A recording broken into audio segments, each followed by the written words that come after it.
think it's recording. Okay, Gurudev, do you want to start sharing things or just how your week has gone?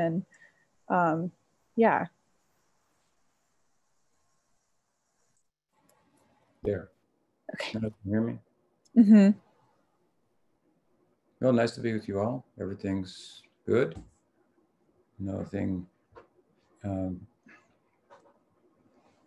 particularly out of the ordinary, or no new developments in my life since we talked last a few days ago. Things have not changed too much, and that's not bad. So things are good here, California. And it's nice to be with you. I'd like to just go ahead and take the questions. Sure. So there's 6 questions so far. Gopal Nandini, do you want to ask your question? Sure. Hare Krishna Guru Maharaj. Nice to see you. So it's not so much a question as to can you explain something a little further or kind of speak to something in your class about Lord Nityananda? You said how Balaram was unable to fully participate in the pastimes of Krishna and the gopis, and then it was like he was waiting to come as Lord Nityananda so he could really kind of participate in those pastimes more fully in Lord Chaitanya's pastimes. So that's just like been baffling me, thinking about Balaram being unable to do something and having to kind of like wait out his chance. And I was just wondering if you could speak to that. Like what should we understand from that? Because it seems baffling to me. Mm-hmm. Well, first of all, I don't think he's waiting to do that, but I think that that the Leela works in such a way that new opportunities arise going forward.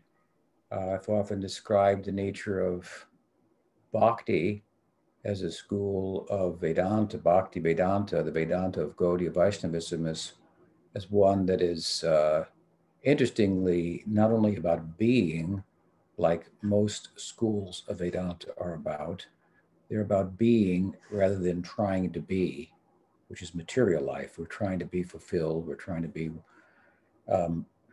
this or that. All of that and this put together couldn't amount to what we actually are. So they're about being rather than trying to be. And bhakti is certainly about being. I mean, there's the Atma is full in itself in comparison to anything it could acquire, if you will, materially through a material identification, so that it couldn't possibly be more. It would be less, or less aware of its own completeness, the Atma. That said, our school of Vedanta is also about being in another sense, in a transcendental sense. So there's the possibility for the Atma. It's called Tatastha, which means it can function. It's on the borderline. It can function in the material world under the Maya Shakti, or it can function in the spiritual realm under the Sarup Shakti. So Bhakti is constituted of Sarup Shakti. It can make its ingress into the Atma in a way that the Maya Shakti cannot, because Maya Shakti is inert, objective. The Atma is subjective and conscious. And the Sarup Shakti is super subjective and also chit, conscious. So it can make ingress into the Atma without changing the constitution of the Atma. The Atma can be infused with Bhakti Shakti, if you will, with the Sarup Shakti. And then there's a becoming, right, that it can experience, becoming a person in the Leela. And that Leela is ongoing and dynamic. So there are always new Leelas, even though the nature of the place is eternal, that would seem to say it has no beginnings. It's made up of, or moving under the influence of a Shakti that's its very nature is it's constantly creating, reinventing itself, so to speak. So let's say, for example, in Brihad Bhagavatamrita, we find Gopakumar enters into Goloka. There's a new Leela. Here he is. And everybody's surprised, and now he becomes a family member of Sri Ram and so forth, and he fits in seamlessly and whatnot. But it's a new Leela, and he's a new person there. So if you take the Swarup Shakti, its very nature is that it's constantly arranging itself for the pleasure of Krishna. According to his desires, it's like a shadow following him, making arrangements for the fulfillment of his desires. So there's an ongoing kind of eternal becoming that's positive, and unlike the attempt to become more in material life, which really puts us in karmic debt and we become less, so to speak. So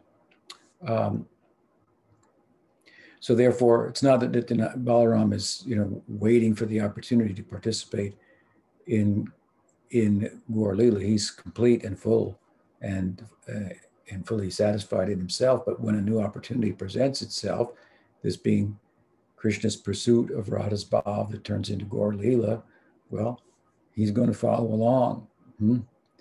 And it's just a way of talking about it. It's not to say that, again, that he's incomplete in the Braja Lila. He does participate in the Madhurya Lila in a couple of ways. One of the ways I mentioned the other day is that he indirectly participates in it by keeping out of the way, because the older brother Bhav in the presence of the gopis would cause the gopis to be a little restricted in their exchange with Krishna. Whereas if you take the older brother out of the picture and you just throw Subal in there, whatever, he's like us. We're all the same age, we're all the same stature. So we can say whatever we want.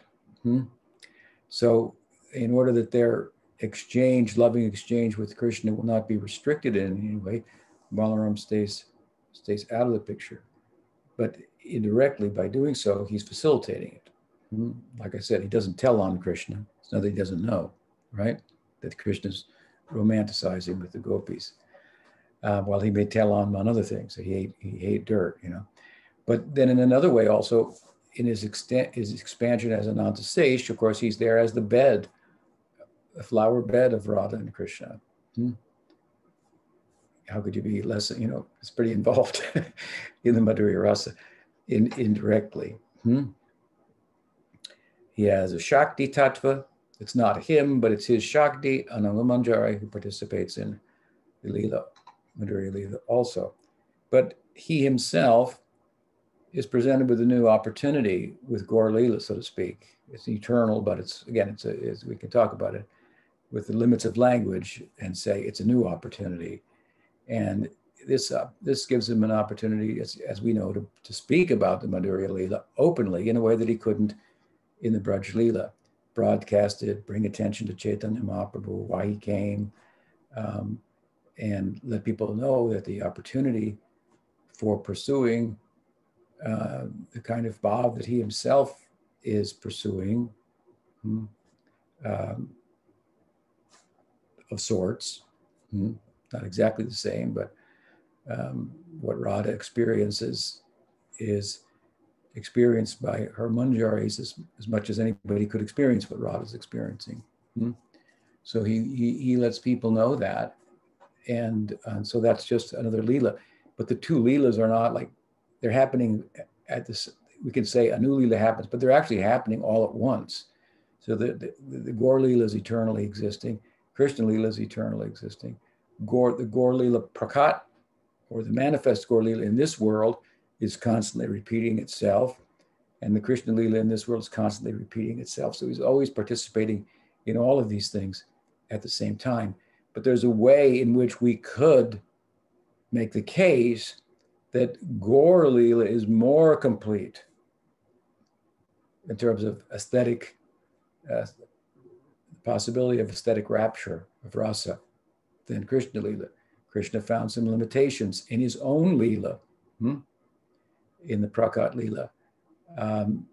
And understanding the measure of Radha's love and the fact that she had an experience in rasa that exceeded his own, well, he finds the limitations of his Leela.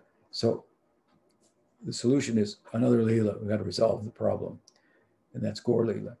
So if you go deep in Krishna Leela, you find Gaur Leela. You go deep in Gaur Leela, you find Krishna Leela. So they're all happening at the same time. But there's a case to be made theologically that Gaur Leela is more complete, it fulfills, it makes up for the shortcomings in Krishna Leela. So the same would hold true then for if you want to talk about it, like limitations that Balaram experiences. Does that help? Yes, thank you. That was the completeness was what I was. Okay, good. Thank you. Thank you very much. Eric, do you want to ask your question? Eric. Dandavats and good morning, Maharaj. Hey, Krishna. So my question is regarding some statements I've come across while reading some of the earlier cantos of Srimad Bhagavatam, mainly dealing with the modes of material nature. So from my understanding, Sattva Guna is considered relatively desirable compared to Rajas and Tamas because it inherently begets mental tranquility and provides a stable ground for the cultivation of knowledge and ultimately spiritual life, but it isn't inherently spiritual unto itself. It's still a material quality. But however, sometimes I've seen instances where the spiritual world or other aspects of transcendence are referred to as Shuddha Sattva. So this is a little confusing to me because I was under the impression that all things spiritual are by definition nirguna or beyond the modes of material nature. So even if Sattva is Shuddha or pure, wouldn't it still be within the purview of material nature, since it's one of the three modes? Could you please clarify this? Yes, I understand your question. And a couple things. First of all, we do say that the Paravyom, the spiritual world, is nirguna. The nirguna in this sense means that the gunas, or in Prabhupada's terminology, the modes of material nature, are not operative there. They are sometimes compared to ropes binding the jiva, right? At the same time, when we say that the spiritual world is nirguna, guna also means qualities. So we can say the modes of nature or the qualities of nature. So while nirguna means beyond the modes, beyond the qualities, qualities here means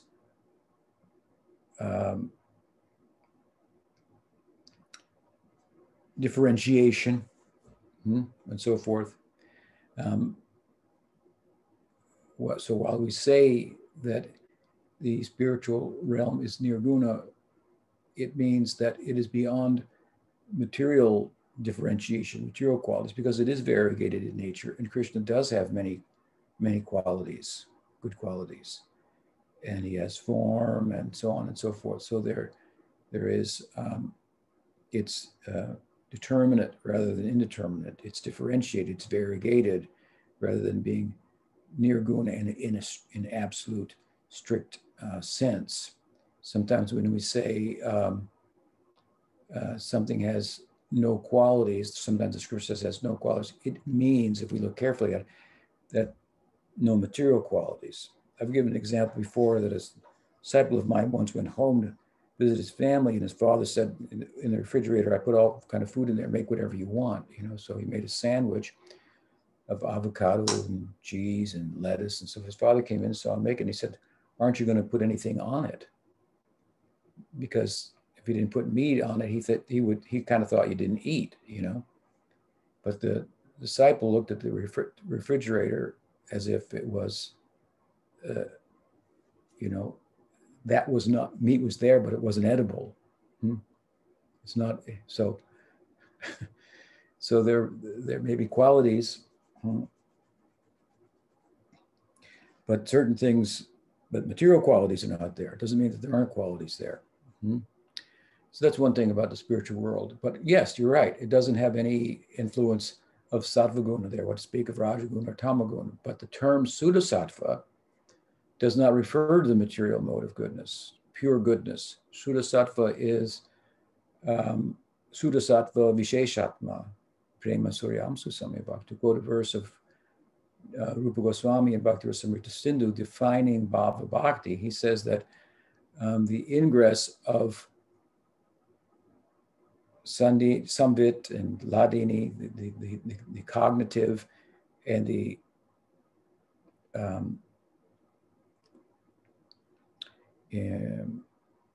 what would you say, emotional or ecstatic features or aspects, qualities of the internal energy, the Swarup Shakti, when they make ingress into the jiva, who is situated in Sudasattva Visheshatma, on the plane of Sudasattva, on pure existence, this is the dawning of Bhav. Then it is a ray of the sun of prema. So when we speak of Sudasattva, we speak of Sandini. So we have Sandini, Samvit, and Ladini, three aspects or qualities of the internal energy, the Swarup Shakti. So the Sandini Shakti means it's the existential. You have the existential, the cognitive, and the ecstatic, loving, being, knowing, loving, Satchidananda, being, Sandini, is being. Sandini is Sat on steroids, okay? Then you have Chit, and then you have Chit on steroids, that's Samvit.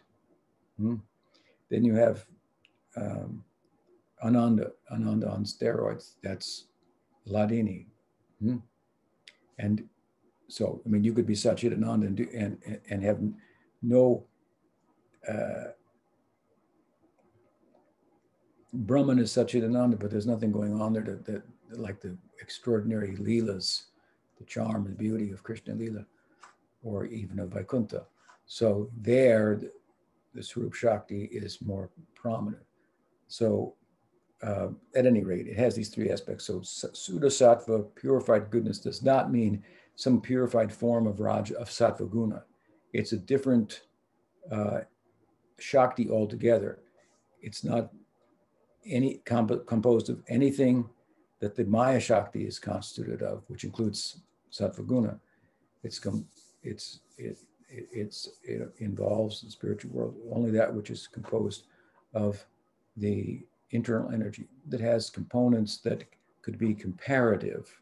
So if you say that the spiritual world on the base level is Satchidananda, Brahman.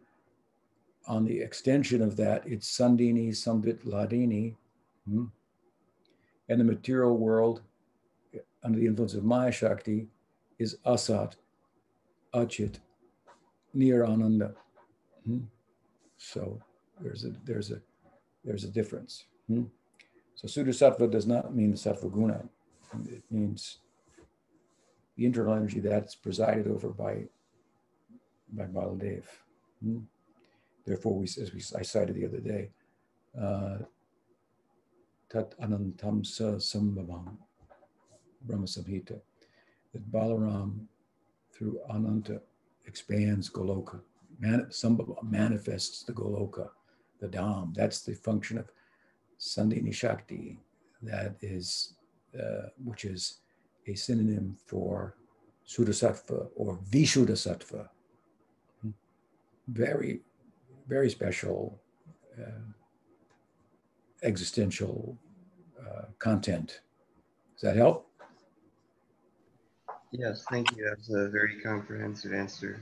Thank you, Mark. Jai, Bhakti Shakti ki Jai. Hi. Pamanabha Swami, do you want to ask one of the questions from the Spanish-speaking devotees? Yes, I can.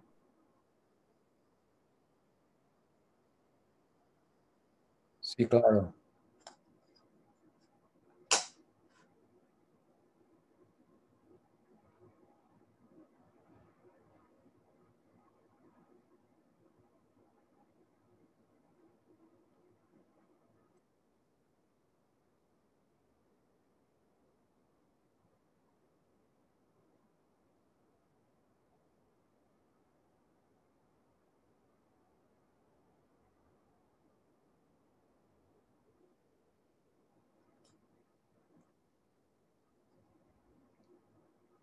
In which stage is one no longer fallen and free from Maya? Mm-hmm. Within the stages articulated by Rupa Goswami in Bhakti-rasamrita Sindhu, beginning with Shraddha, Ado Shraddha, Tata Sadhusanga. I assume you're referring to these stages.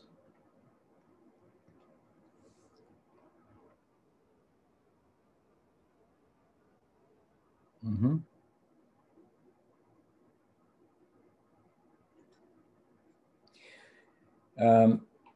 The liberated status, if you will, within those stages is the stage of Bhava Bhakti. In Bhava Bhakti, Bhakti is mature in that both the active and the emotive aspects of Bhakti are prominent. And in fact, the active feature of Bhakti is driven by its own emotive feature. So activities are like hearing and chanting. These are activities that we perform with the senses. In Bhava Bhakti, those activities are driven by the emotive aspect of Bhakti that hasn't kicked in the prior stages to the extent that all of one's active engagement in Bhakti is driven by that emotion. There may be some emotion in Ruchi and Asakti, even Nishta, even before that. We get some experience, some abhas, semblance of bhava, and we think, oh, this is otherworldly. Some tears may come, some maybe hairs may stand on end, and so forth. But it's not lasting, it's not enduring. It comes and then our material conditioning takes over. And so there's sadhana is engagement in bhakti with the senses, and in the stage of nishta, that engagement with the senses is largely driven by spiritual intelligence that doesn't allow the mind and the senses to get the better of one, such that one deviates from one's practice and so forth. So prior to Nishta, there's this kind of learning curve, there's this up and down. When we come to Nishta, then not only the senses are engaged, but the intellect is fully engaged and spiritualized, such that there's little scope for deviation. Now, one's not liberated, but in that stage, there's little scope for deviation, because although there are seeds of material desire that's still in the heart, the water of bhakti is being poured on them constantly through the consistent nature of practice in that stage. So they have little opportunity to fructify. So a person in this stage could be considered an intermediate devotee, a madhyamadikari. And he or she's practice is driven by spiritual intelligence. And because of that consistent practice, there's much more consistent experience of emotions or a semblance of bhava, which is very powerful in itself. This could be compared to someone who has both feet in this world, but his or her eyes are always on the spiritual world. To give another example, it could be compared to someone who is not standing on the sun, but is moving west fast enough that it's always in the light of the sun. His goal is to reach the sun, but at a certain point, he or she is going fast enough to the west that they're always in the light of the sun, although not there yet. So that is a significant stage in spiritual progress. And from that kind of consistent engagement, taste arises, ruchi. So these are the upper stages of sadhana bhakti.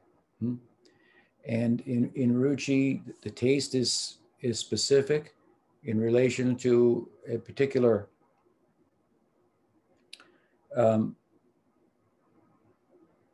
rasa. The taste is refined because why? Because in nishta, the practice is refined. The practice becomes more focused. The ideal comes into mind with the spiritual intelligence, having studied the scripture and heard from the sadhus. So the goal is fixed up. So one practices in such a way, consistently, focused appropriately on where I am in terms of what I have to do to attain that particular goal. So when ruchi comes, then the taste there corresponds with the nature of the goal. And that stage of ruchi, one is the seeds of material desire that were still existing in the heart in nishta are now gone. Therefore, Mahaprabhu characterizes that stage with his statement, Nadanam, Najanam, Nasundarim, Kavitamba.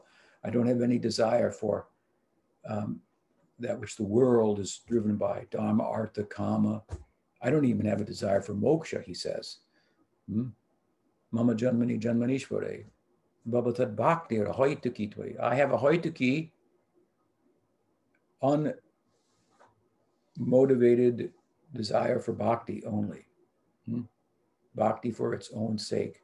So now, in this stage, one's heart has spiritual desire.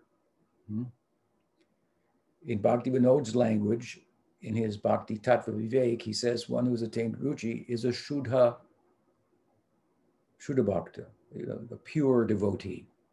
But still he or she is in the stage of sadhana. Hasn't attained bhava yet.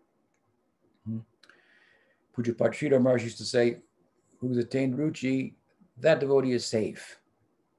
Still, technically speaking, relative to your question, that devotee is not liberated yet. But that devotee, she's driven by a taste, by attachment to bhakti. Attachment to bhakti. Instead of attachment to material things, now one is attachment to bhakti.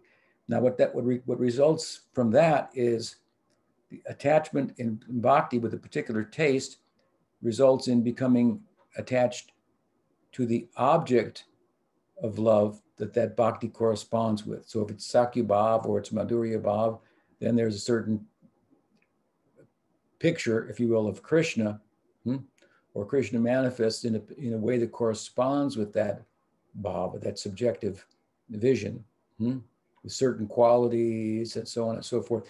And he is then the object of that bhakti. So from ruchi, where one is attached to bhakti, one becomes attached to the bhakti plus attachment to the object of bhakti.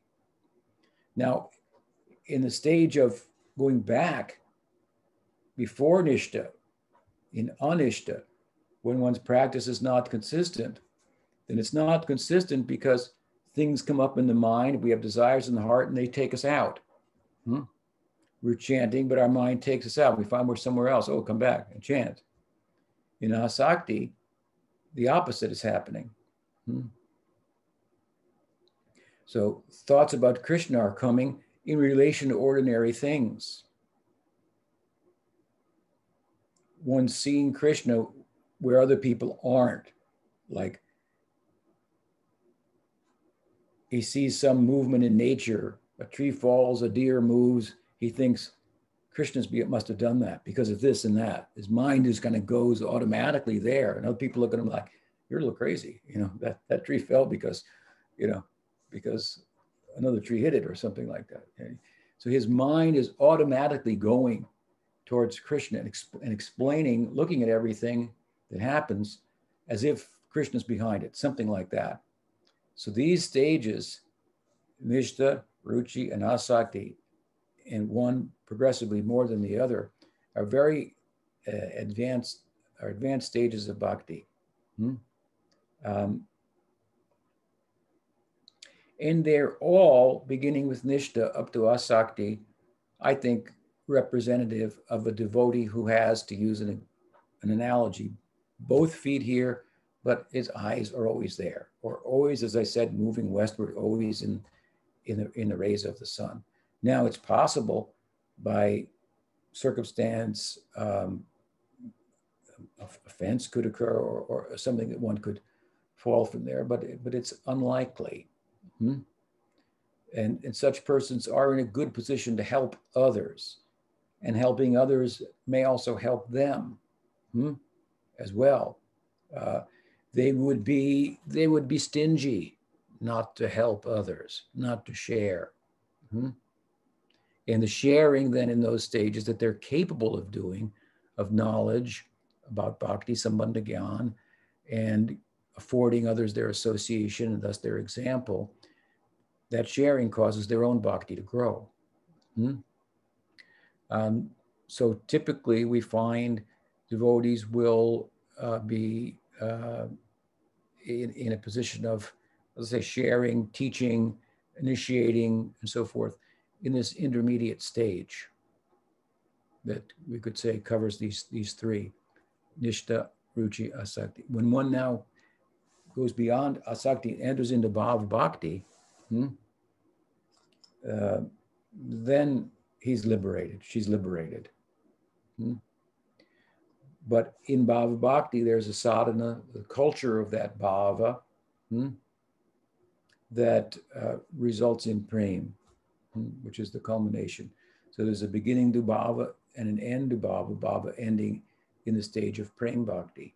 But in bhava bhakti, one is considered liberated in this world. And again, his or her activities, which are all bhakti performed with the sense, are driven by spiritual emotion.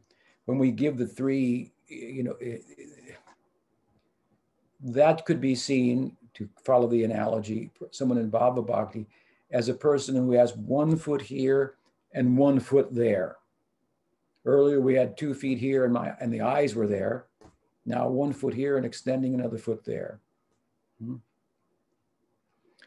In prem bhakti, one attains swarup siddhi, and it's possible that having entered into prem bhakti, into the Leela of the Lord, one might come here, like Narada. He comes back. So he's got both feet there, he extends 1 foot here, something like that. We can use the stages of Kanishta, Madhyam, Uttam, but we need more nuance. So we have Kanishta, Kanishta, Madhyam Kanishta, Uttam Kanishta. Then we have a Kanishta Madhyam, Madhyam Madhyam, Uttam Madhyam, Kanishta Uttam, Madhyam Uttam, Uttam Uttam. 108 shades of gray, or however many. So that's my answer. I hope it helps.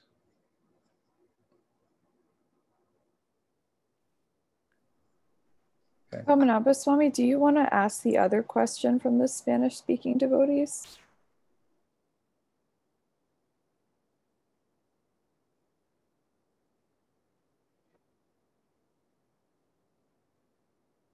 Yes.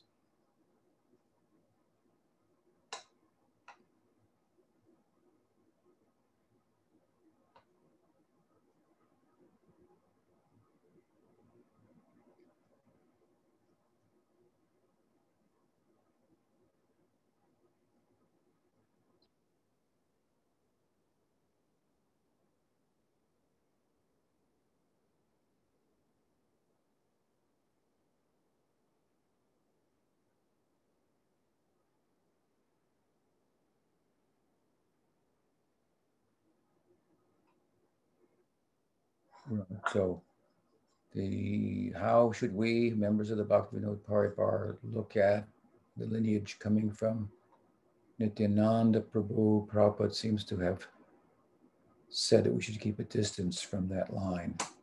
That's the question. Well, I think that during the time of Bhaktivinoda Thakur, the lineage thought to be the bloodline of Nityananda Prabhu, which is a questionable idea in itself.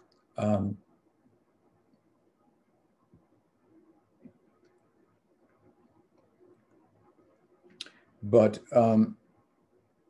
nonetheless, there are those who claim to be part of the bloodline of Nityananda Prabhu, the Nityananda Vamsa. Vamsa is a term, means the family. They, in Bengal at that time, it seems from the writings of Bhakti Vinod and other supportive writings and even academic investigation gives some support to this idea that these lines or this line was not entirely spiritually vital, and it became more hereditary, the succession, rather than a succession based on spiritual qualification. So if you were the son, if you were the wife and the guru passed, then you would become the guru just because you were in the same family, whether you had the spiritual qualifications or not. So the succession should not be based on anything other than spiritual qualification. If it's based on something less than that, the bloodline, well, obviously that's questionable. And so at the time, such line coming from Nityananda Prabhu was not spiritually vital. There's an instance, to give an example of this. I think Keshava Maharaj, who was a disciple of Bhakti Siddhanta Saraswati Thakur, came in that family lineage. And so he knew quite a bit about it. There's a story, I'm afraid now I can't remember it all, but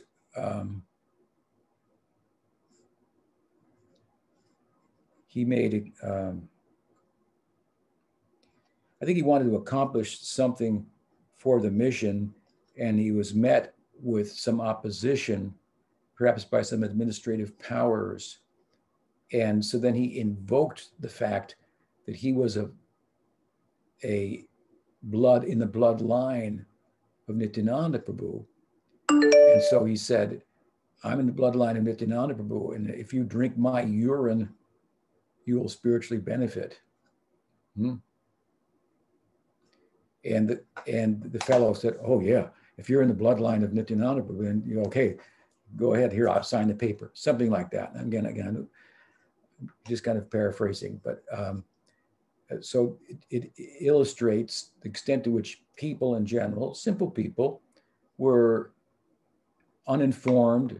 They lacked sambandha gyan, they lacked siksha, and this line was giving diksha, and they would invoke statements like, well, we're the family line of Nityananda Prabhu. It said that for so many generations after Nityananda Prabhu, all these people are liberated, will be liberated, so we're all liberated. And meanwhile, the people weren't getting sufficient sambandha gyan, they weren't progressing, there was a lot of misunderstanding and so forth. So Bhakti Vinod objected to such, and Bhakti Siddhanta as well, and they started to, Bhakti Vinod attempted to acquire spiritual authority in the eyes of the public and take it away from such lineages. And it wasn't, there were other ones like that as well. So what Prabhupada's statements that you refer to are about should be looked at more broadly, that wherever there are lineages that are spiritually lacking in vitality, to the extent that they may be harming rather than helping the disciples, these should be avoided. It doesn't mean to say that anyone in that line is bad. In any line, there can be bad and there can be good. There can be misrepresentation in our line, in the Bhakti Vinod Paribar. And there can be good in it as well. And so similarly, with other lines. And it's a little bit, it's nuanced. So I've given a very extreme example by which it might be easy for anyone to recognize this is not a line that I should, entertain Siksha from. They don't even know the philosophy. Okay. But there are other subtleties where they may know a fair amount of the philosophy and so forth. There's one devotee now in the Nityananda Paribar that's, I saw him on YouTube, that some Western devotees have taken shelter of and so forth. And he's critical of Prabhupada. So for that reason, I avoid him. And I've listened to a couple of his talks. He knows some things, but a lot of things he doesn't know, and he's got wrong, and so forth. So, it requires a little more spiritual education and experience to make a determination whom I should associate with and who not. And so we can't just give a blanket answer necessarily, but with good association, seeking the shelter of more advanced devotees, we can inquire about persons whom we might wonder whether they're worth associating with or not, and get a good answer if we can't determine that. I hope that helps.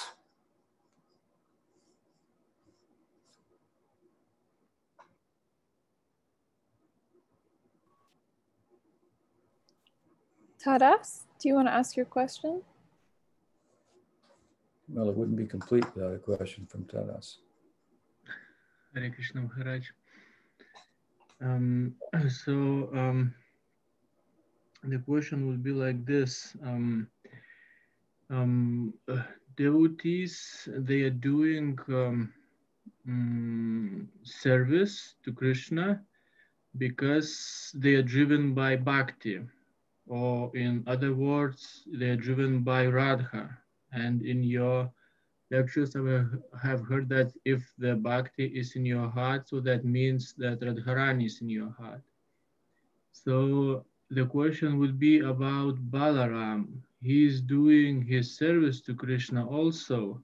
So does it mean that he is driven by Radharani if she, like the bhakti is in his heart? Or if not, so who then is driving him to do the service to Krishna? Well, when we say, sometimes I've said there's a little bit of Radha in every devotee, that means that bhakti is constituted of the, as I mentioned earlier, the Sandini, Samvit, Ladini Shakti. Ladini Shakti is fully expressed in a personified form as Radha. So she is also sometimes referred to as Bhakti Devi, the goddess of Bhakti. So whoever has Bhakti has a little of Radha's influence. She's the fullest expression of Bhakti. So now you take Balaram, you're talking about God, right? And he's a particular manifestation of the Godhead who, although he is God, has a relationship with God in the form of Krishna as a friend and serves him.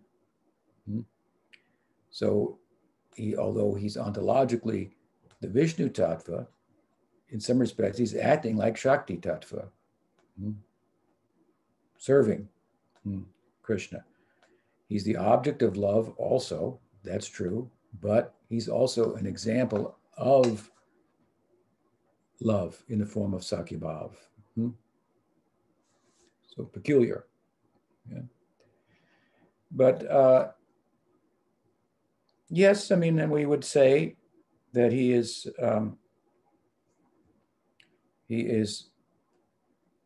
the Godhead influenced in a particular way by bhakti. I mean, Krishna is also the Godhead influenced in a particular way by bhakti. If you take away bhakti out of the equation, you don't have Krishna anymore. What is the meaning to an object of love if there's no love? When you take away love of God, the object of love disappears too. It becomes just Nirvisesh, Brahman. So as much as Brahman, God, is influenced by Swarup Shakti, his internal Shakti, the more he takes shape, the more he becomes active. And this takes the form of Leela and so forth. So just like Krishna is also under the influence of Bhakti, Balaram is also under the influence of Bhakti. The very form of Krishna is a manifestation of his Swarup Shakti, as I'm explaining. So similarly, yes, I mean, it's not a question, is Radharani, Radharani's in the heart of every dude. Sure, Balaram loves Radharani. He loves her in a different way than Krishna loves her. Mostly he loves her with parental bhav. There's parental bhav in Balaram also. Clustered together with his Sakya bhav and Dasya bhav. So typically, more characteristically in the texts of the Goswamis, he is depicted as having some parental affection for the girlfriend of his older brother, of his younger brother. So yeah, he loves Radharani, which is kind of your question. Is Radharani in his heart? I mean, yeah, sure. Krishna's in his heart too. Jai. What else? I don't know if this is a follow-up question in the chat, but Chandana asked, what is the difference among one expansion and one incarnation? Well, I think that there's a difference, and this may be what you're referring to, between an expansion and an avatar. Sometimes we refer to an avatar as an incarnation of God, right? So the avatara means to cross. So avatara means to cross from up to down. So within the spiritual world, the Paravyom, there are expansions of the Godhead. The original Krishna, for example, expands as Balaram. The emotion of fraternal love manifests in the form of Balaram. For other Leelas, he expands in different ways. He has his expansion in Vaikuntha as Narayan for accepting love that is reverential in Dasya and Shantabhav. So these are all expansions of the Godhead within the spiritual world, which is variegated. So because it's variegated means the nature of the love is, there are different types of that. And so there are different forms of Krishna that correspond with those types of love. So there are different realms and different expansions of the Godhead corresponding with that type of bhakti, a particular type of bhakti. When you come to Vaikuntha, then within Vaikuntha, you have the desire of Narayan to bestow mukti, but everyone there is already a mukta. So as I've explained, for the purpose of facilitating that desire, the Mahasankarshan in Vaikuntha, one of the expansions of the Godhead there, becomes the original avatar, the incarnation, called the Purusha avatar, Mahavishnu. And then Mahavishnu expands as Garbhadaksha Vishnu and Shiradaksha Vishnu. And through these Purusha avatar, then the Leela avatars come into the world.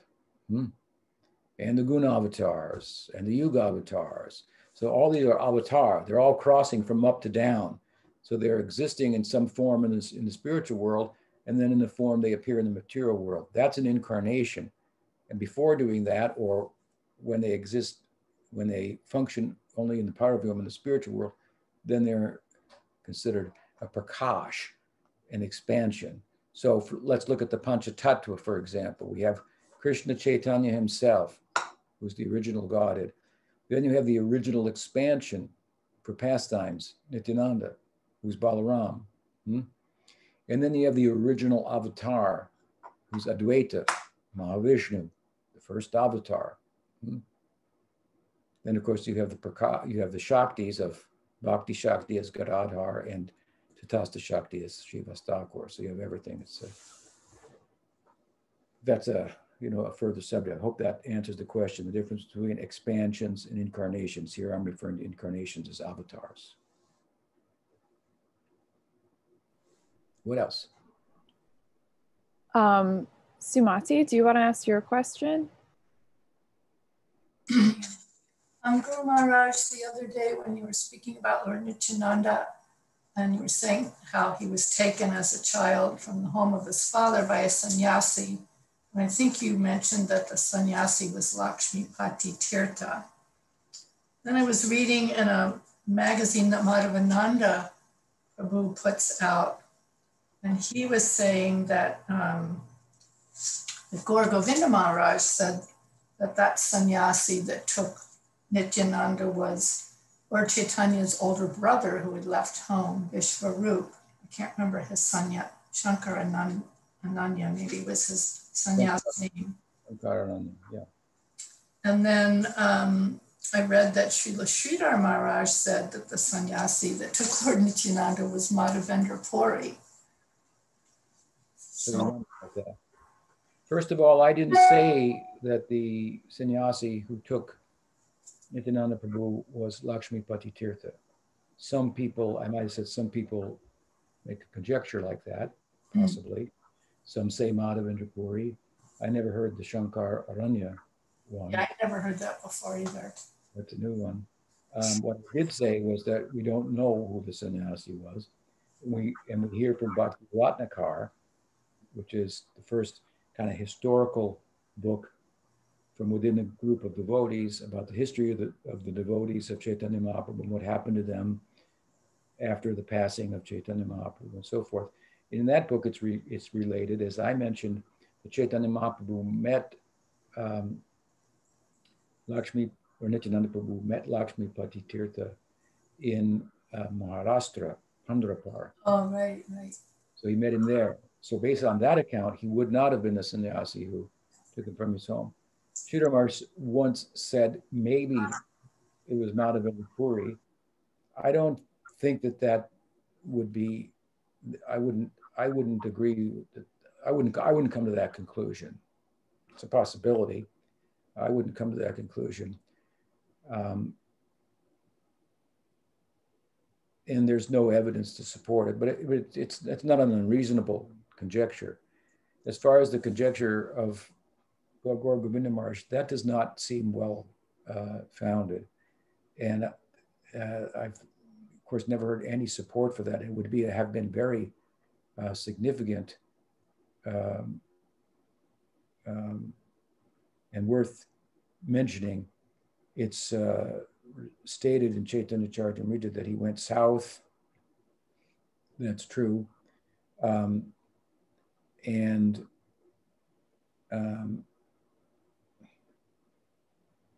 that he passed away, and at that time merged back into Nityananda Prabhu.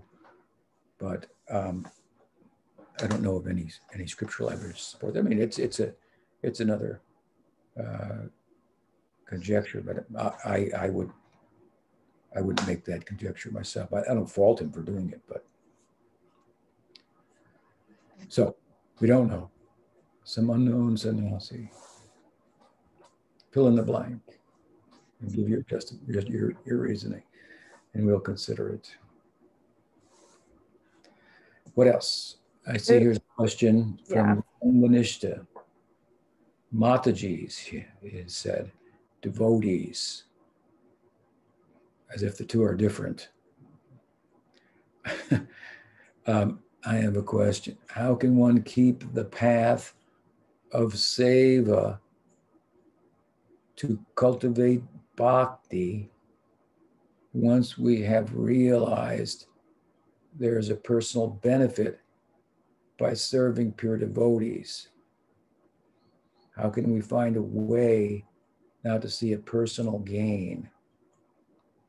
So it sounds like that the thinking behind the question is that we should serve without a desire for personal gain. But that when we understand more about bhakti, we understand that there's a lot to gain from bhakti, and that by associating with devotees, we can gain. So how can we pursue bhakti and associate with devotees and avoid the desire for personal gain? That seems to be the question. And the answer to that is that when the term personal gain is mentioned, what it refers to is the personal gain in terms of our identity, materially speaking. Our identity born under the modes of nature, our identity as a result of associating with the Maya Shakti, our psychophysiological makeup and sense of being that we're trying to deconstruct through bhakti. It's a false personality that's here today and gone tomorrow. It's a karmic construction, right? And so spiritual life is not about growing that, but about deconstructing it. Therefore, it's said that less is more. That's a Zen saying, but the adage applies.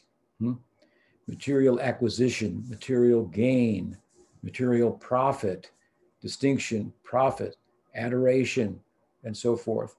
This is what is being referred to when we speak about personal benefit. What it's not referring to is spiritual benefit for you as an Atma. And you should desire spiritual benefit. It is the antithesis of material benefit. The more we benefit spiritually, the more we gain spiritually, the more we lose our appetite for material acquisition. We see the vacuous nature of it, and we find how fulfilling and robust, comparatively, categorically different is spiritual progress. It makes us feel small, but big and privileged and honored and blessed at the same time. We feel very insignificant, but empowered by connection with the greater person. When I was a young boy, we lived in a rural area, and in the winter, the lakes froze over, so we used to go ice skating. And when we would go ice skating, my brother and I, we were close in age, my older brother, there were some older kids in the neighborhood. It was a very small neighborhood, but there were some older kids, and they would bully us because we were smaller, So it was intimidating because, you wanted to go ice skating. So then one day my father came out and ice skated with us. Now we hadn't changed our position, but we made faces at them and circled around those older boys, and they couldn't do anything. We weren't any bigger, but by association, we were bigger.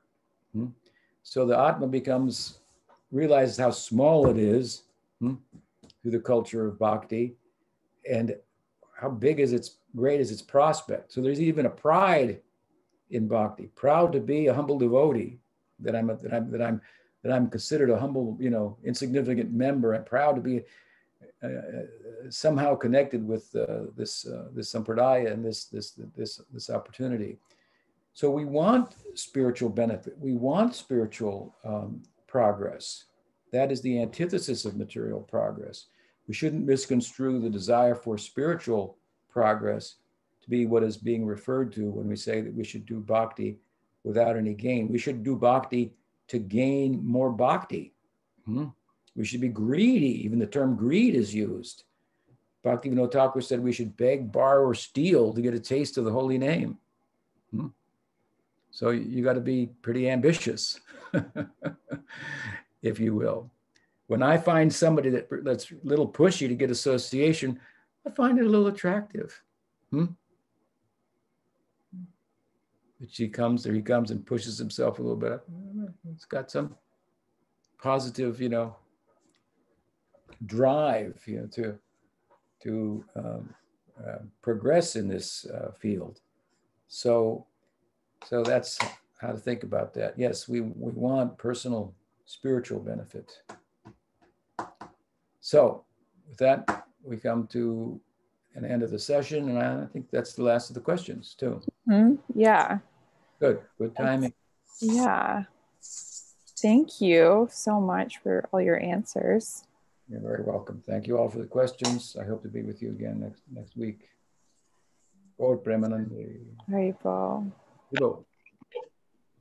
Hare Krishna. Please, can you all stay on for just a minute? I just have a couple of announcements.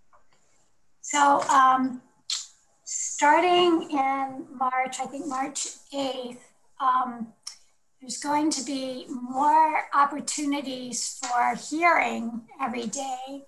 And it's going to be from more, Padmanabha Swami has been wanting to spread out the mercy so we get to know each other more in the Sangha. We can get more, more perspectives from different devotees. So for next month, this is the schedule. We haven't gotten the links yet. He'll be sending the links out tomorrow. So Nanda Kumar he'll be posting those. Thank you up there. So I'll read the schedule through so everybody can have some idea of what's the coming classes. So Mondays at 11:30 will continue to be Padmanabha Swami's Vaishnava etiquette classes.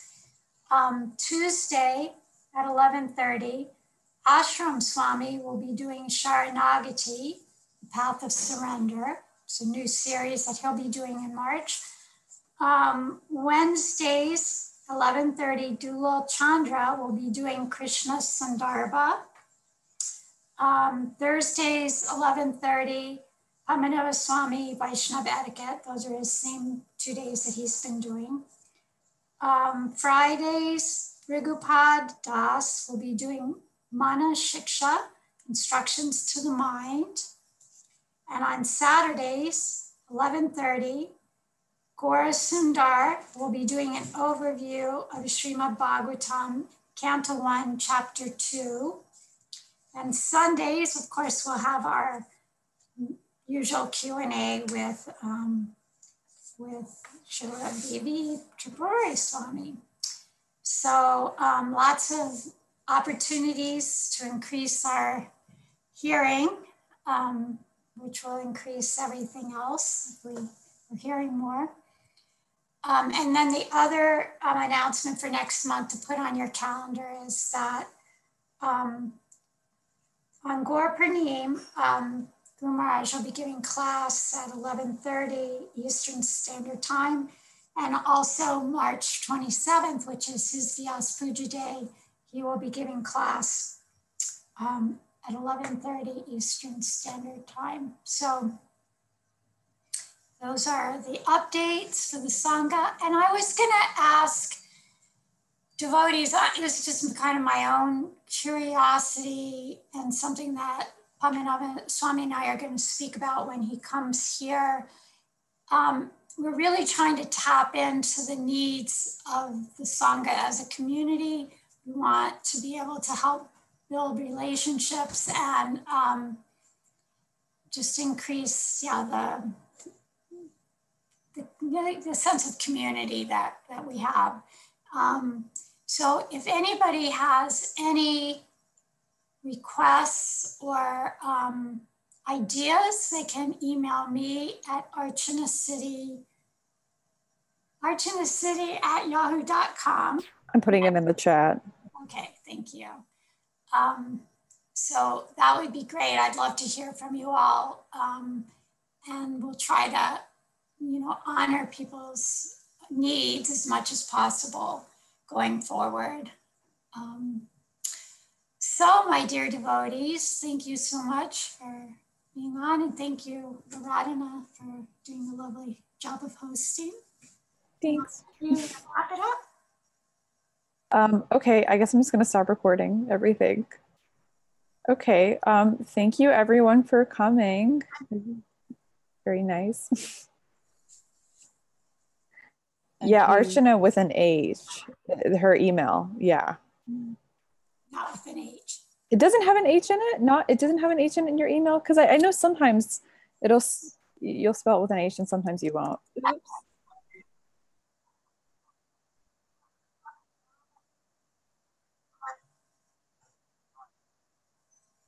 put for my name. Yeah, just take out the H and the Arch in a City that he posted there, and maybe you could put, whoever puts up stuff on Facebook could put that up as well. There, now she's got the right link on there now, or the right email address.